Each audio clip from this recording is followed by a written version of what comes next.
मैं इस सम्मानित सदन में पश्चिम एशिया में चल रहे संघर्ष और इसकी वजह से भारत के सामने आई चुनौतियों पर बात रखने के लिए उपस्थित हुआ हूं।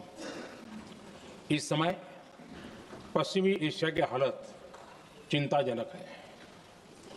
बीते 2-3 हफ्तों में जयशंकर जी ने और हरदीप पुरी जी ने इस विषय पर सदन को जरूरी जानकारी दी है।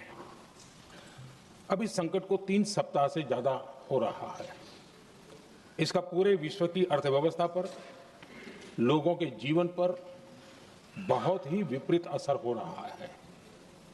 इसलिए पूरी दुनिया इस संकट के जल्द से जल्द समाधान के लिए सभी पक्षों से आग्रह भी कर रही है। अध्यक्ष महोदय, भारत के सामने भी इस युद्ध ने अप्रत्याशित चुनौतियां खड़ी कर दी हैं। ये चुनौतियां आर्थिक भी हैं, नेशनल सिक्योरिटी से जुड़ी भी हैं और मानवीय भी हैं।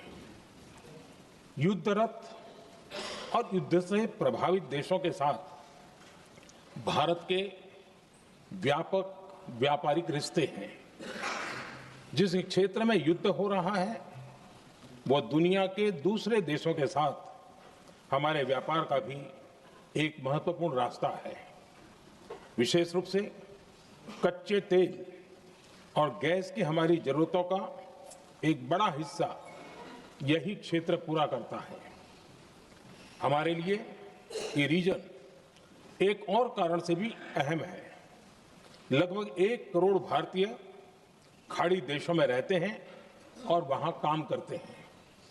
वहां समंदर में जो कमर्शियल शिप चलते हैं उनमें भारतीय क्रू मेंबर्स की संख्या भी बहुत अधिक है। ऐसे अलग अलग कारणों के चलते भारत की चिंताएं स्वाभाविक रूप से अधिक है। इसलिए ये आवश्यक है कि भारत की संसद से इस संकट को लेकर एक मत और एकजुट आवाज दुनिया में जाए। अध्यक्ष जी, जब से ये युद्ध शुरू हुआ है तब से ही प्रभावित देशों में हर भारतीय को जरूरी मदद दी जा रही है। मैंने खुद पश्चिम एशिया के ज्यादातर देशों के राष्ट्राध्यक्षों के साथ 2 राउंड फोन पर बात की है। सभी ने भारतीयों की सुरक्षा का पूरा आश्वासन दिया है। दुर्भाग्य से इस दौरान कुछ लोगों की दुखद मृत्यु हुई है और कुछ घायल हुए हैं। ऐसे मुश्किल हालात में परिवारजनों को आवश्यक मदद दी जा रही है। जो घायल है उनका बेहतर इलाज सुनिश्चित कराया जा रहा है। अध्यक्ष जी, प्रभावित देशों में हमारे जितने भी मिशन हैं वो निरंतर भारतीयों की मदद करने में जुटे हैं।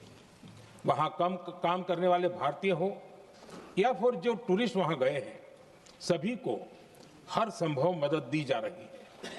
हमारे मिशन नियमित रूप से एडवाइजरी जारी कर रहे हैं। यहां भारत में और अन्य प्रभावित देशों में 24/7 कंट्रोल रूम और आपातकालीन हेल्पलाइन स्थापित की गई है।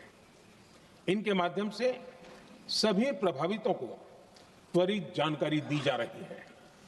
अध्यक्ष जी, संकट की स्थिति में देश विदेश में भारतीयों की सुरक्षा हमारी बहुत बड़ी प्राथमिकता रही है। युद्ध शुरू होने के बाद से लेकर अब तक 3,75,000 से अधिक भारतीय सुरक्षित भारत लौट चुके हैं।